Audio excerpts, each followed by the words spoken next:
Target with education में आपका स्वागत है। देखिए कुछ खास अपडेट है।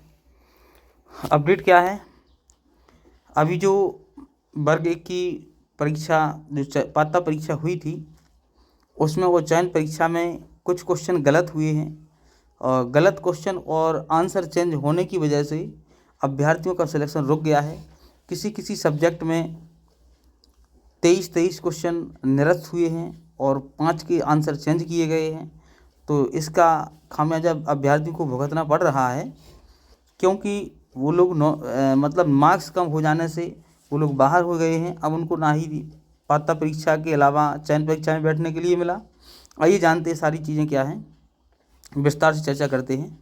सबसे पहले देखते हैं हम कर्मचारी चयन मंडल द्वारा शिक्षक वर्ग 1, 2, 3 पात्रता परीक्षा आयोजित की गई थी। ठीक है, की गई थी, ये सभी को पता है। और इसमें ये सब कुछ ये लिखा है कि किसमें कितने अंक चाहिए थे, ये भी लिखा हुआ है। आगे इसमें खास चीज़ आप एक देखिए, इसमें लिखा हुआ है जो काम की चीज़ है, अगर प्रश्न पत्र में कोई प्रश्न गलत है तो उसमें उसे केवल एक ही अभ्यर्थी चैलेंज कर सकता है, जबकि अन्य परीक्षाओं में अनेक अभ्यर्थी एक ही प्रश्न को चैलेंज कर सकते हैं। ऐसी दशा में अगर संबंधित अभ्यर्थी द्वारा ऑथेंटिक रेफरेंस डॉक्यूमेंट नहीं लगाए तो उसे निरस्त नहीं किया जा सकता, लेकिन इसे पहले से चेंज किया गया है, इसलिए अन्य अभ्यर्थी द्वारा इसे चेंज नहीं कर पाते हैं। अब देखिए इधर क्या है, और 60 प्रश्न सही करने वाले अभ्यर्थी को 4.28 अंक, तो 120 प्रश्न वाले अभ्यर्थी को 8.57 अंक मिलते हैं। देखिए इसी प्रकार से यदि क्वेश्चन गलत हैं तो यदि 60 प्रश्न जो हल कर रहा अभ्यर्थी उसको 4.28 अंक मिलेंगे और 120 प्रश्न करने वाले को 8.58 मिलेंगे। तो इस प्रकार से इसमें भी डिफरेंस होता है बहुत सारा।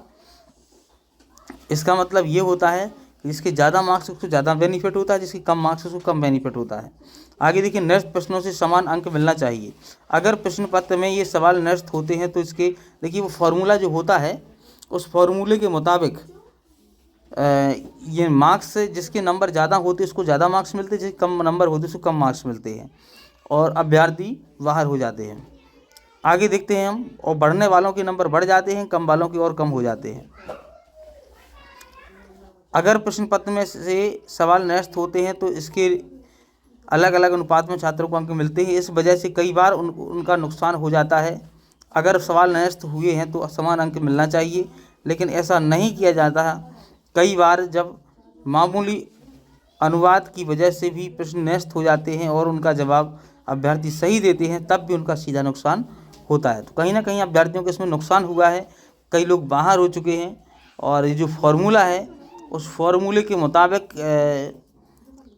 जिनके अधिक मार्क हैं उनको अधिक नंबर मिलते हैं और जिनके कम मार्क्स उनको कम नंबर मिलते हैं निरस्त प्रश्नों के।